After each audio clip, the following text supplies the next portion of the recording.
Paul Lafargue was born in Santiago, Cuba in 1842. His father was a wine merchant who settled in Cuba. He returned to France with his family in 1851.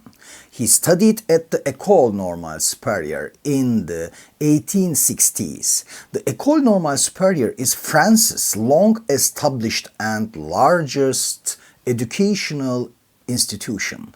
Social scientists like Althusser, Bourdieu, Foucault, Lacan, and others graduated there. He was expelled from school for joining the International Revolutionary Students' Organization. The following year, he went to London and became a member of the First International. In London, he studied medicine and became a doctor. After graduating, he married Karl Marx's youngest daughter, Laura.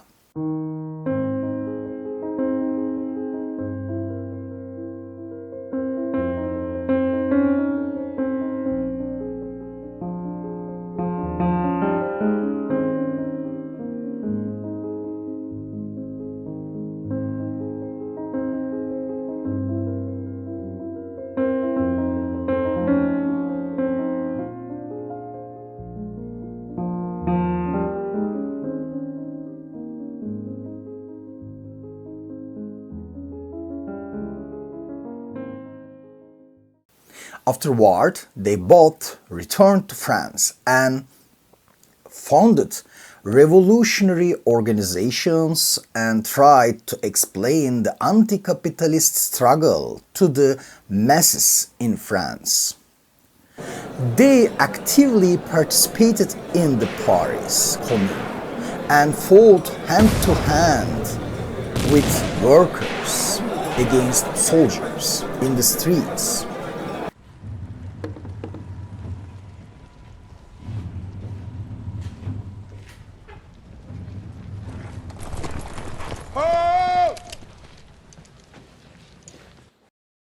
The Paris Commune was defeated with many states sending military units. Many workers and revolutionaries were massacred. It is said that there were pools of blood in the streets of Paris. After this struggle, Lafargue and Laura had to flee France and go to Spain. In Spain, they began to preach revolutionary teachings. In 1872, he attended the La Haye Congress of the Second International.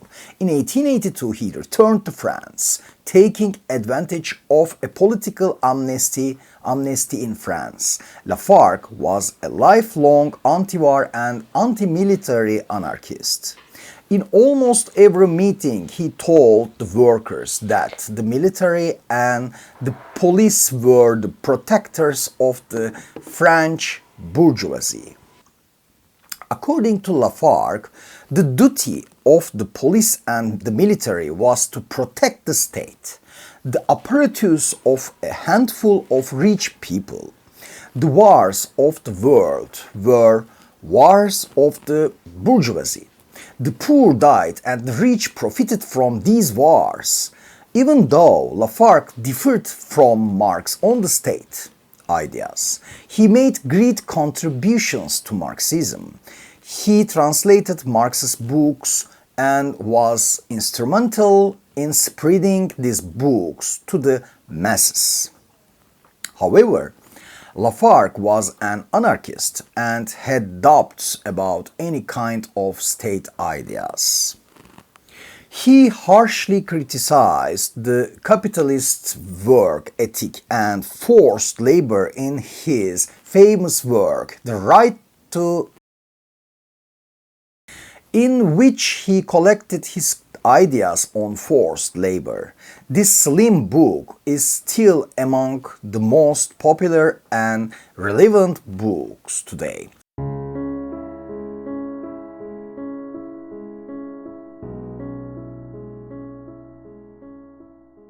according to Lafargue, work is the cause of all kinds of intellectual degeneration and organic decay in capitalist society. After emphasizing the distinction between the ages of humanity, Lafargue called this age the age of dishonesty. History called the Stone Age, the Bronze Age, would in the future characterize this age as the age of counterfeiting.